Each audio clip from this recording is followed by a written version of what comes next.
भविष्य में लिखा किताब यह एक ऐसी किताब है जिसमें आज से 600 साल पहले कोरोना वायरस के बारे में भी लिखा गया था।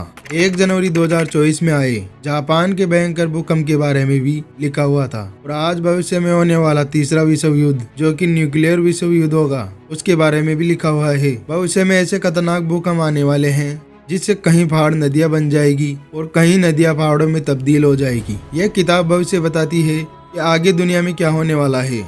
भविष्य में लिखा किताब के अनुसार साल 2020 से ही धरती के अंत की शुरुआत हो गई। यह किताब 600 साल पहले से ही हमारे बीच में मौजूद है, लेकिन लोगों का ध्यान इस पर तब गया जब साल 2020 में कोरोना वायरस जैसी भयंकर महामारी से दुनिया में तबाही मच गई। भविष्य में लिखा में भविष्य में घटने वाली घटनाओं का उल्लेख मिलता है। यह ग्रंथ 600 साल पहले भारत के उड़ीसा राज्य में 15वीं और 16वीं शताब्दी के बीच वैष्णव समुदाय में संत अच्युतानंद महाराज ने भविष्यवाणियां करके एक ग्रंथ लिखा था, जिसे आज हम भविष्य में लिखा के नाम से जानते हैं।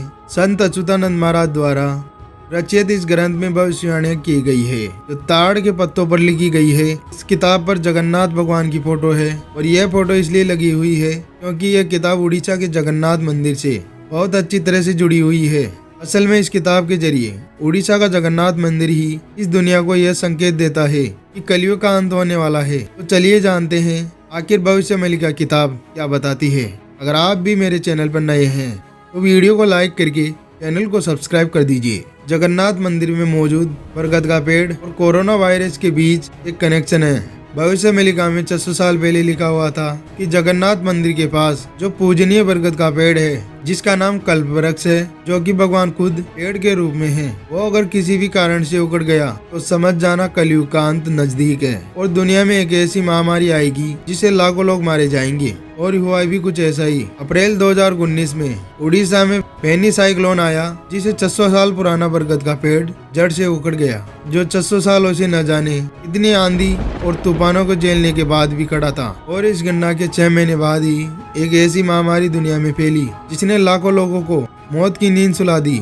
जिसे आज दुनिया कोविड-19 के नाम से जानती है। भविष्य में लिखा किताब के अनुसार दूसरी भविष्यवाणी है कलयुग की उम्र कम होना। आपने कई ऐसे ग्रंथों और कहानियों में सुना होगा कि कलयुग की उम्र 4,32,000 साल है, लेकिन कलयुग की उम्र दुनिया में बढ़ रहे पाप और दुष्कर्म के चलते मात्र 5,000 साल ही रह जाएगी। भविष्य में लिखा की तीसरी और सबसे खतरनाक भविष्यवाणी है कि कलयुग का अंत। इस किताब में कई ऐसी चीजें बताई गई है जिसे पता चलता है कि कलयुग का अंत नजदीक है।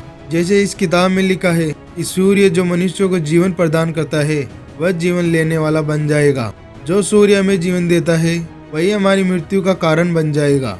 सूर्य के प्रकाश से मनुष्यों को तरह तरह की बीमारियां होने लगेगी, जैसे कि स्किन संबंधित बीमारियां सूर्य के प्रकाश से मनुष्यों के होने लगेगी। इस समय भी कुछ ऐसा ही हो रहा है। सूर्य से कई प्रकार की अल्ट्रावायलेट किरणें निकल रही है जो मनुष्य के कैंसर का कारण बन रही है।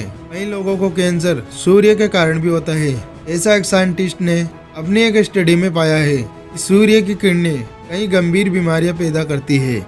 इसके अलावा पृथ्वी का तापमान साल दर बढ़ता ही जा रहा है।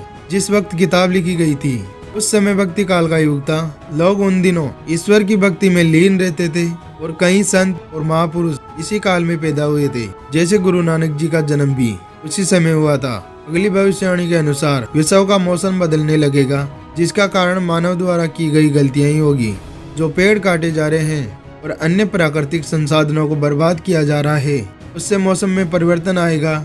जंगली जानवर जंगलों को छोड़कर शहर में आ जाएंगे। जंगली जानवर इंसानी बस्तियों पर हमला करेंगे। भविष्य में लिखा के अनुसार जब प्रलय आएगा तो आकाश में 2 सूर्य दिखाई देंगे, एक सूर्य उदय होगा तो दूसरा अस्त होगा।